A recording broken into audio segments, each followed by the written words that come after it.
ভাৰতবৰ্ষ প্ৰতিষ্ঠা হয় তাৰ কাৰণে এই মোৰ ভোটাধিকাৰ অসমৰ জাতীয় স্বাৰ্থত মই আগৰে পৰা সংগ্ৰাম কৰি আহিছোঁ। এতিয়াও জাতিৰ প্ৰতি অহা যি প্ৰচণ্ড ভাবুকি, ভাষা, কৃষ্টি, সংস্কৃতি, ৰাজনৈতিক ভৱিষ্যত, আমাৰ মাটি ভেটি, আমাৰ মানুহৰ উঠি অহা নতুন প্ৰজন্মৰ ভৱিষ্যত, আমাৰ অসমৰ হালোৱা সজোৱা কৃষক, শ্ৰমিক, কৰ্মচাৰী, বিভিন্ন পৰ্যায়ৰ চাহ বনোৱা সকলো জাতি, জনগোষ্ঠী, ভাষা ভাষী, ধৰ্মাৱলম্বী লোকৰ তেওঁলোকৰ সুৰক্ষিত ভৱিষ্যতৰ স্বাৰ্থত এই ভোটদান।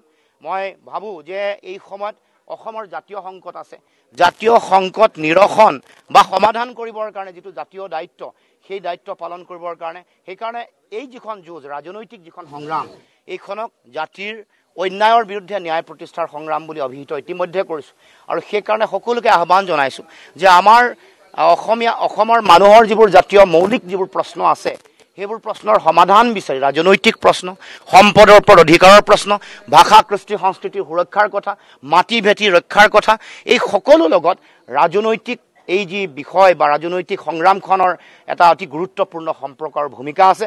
গতিকে এই নিৰ্বাচনী যুঁজখন, এই ভোটাধিকাৰ, মই ভাবোঁ যে অসমৰ জাতীয় জীৱনৰ আত্মপ্ৰতিষ্ঠাৰ সংগ্ৰামৰ এটা অন্যতম গুৰুত্বপূৰ্ণ অংশ বা মূল অংগ। গতিকে ৰাইজক মই দলে বলে ভোটদান কৰিবৰ কাৰণে আহ্বান জনাইছোঁ।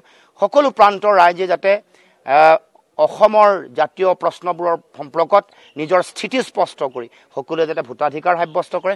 লগে লগে দেশৰ গণতন্ত্ৰ শক্তিশালী কৰিবৰ কাৰণে, দেশৰ গণতান্ত্ৰিক ঐতিহ্য প্ৰমূল্য সুৰক্ষিত কৰিবৰ কাৰণে, তাৰ লগে লগে দেশৰ সংবিধান সুৰক্ষাৰ কাৰণে যাতে প্ৰতিগৰাকী নাগৰিকে, প্ৰতিগৰাকী ভোটাৰে যাতে ভোটদান কৰিবৰ কাৰণে দলে বলে ওলাই আহে আৰু ভোটদানৰ হাৰ যাতে খুব বেছি হয়, ৯৫% হয়, তাৰ কাৰণে সকলোকে মই আহ্বান জনাইছোঁ।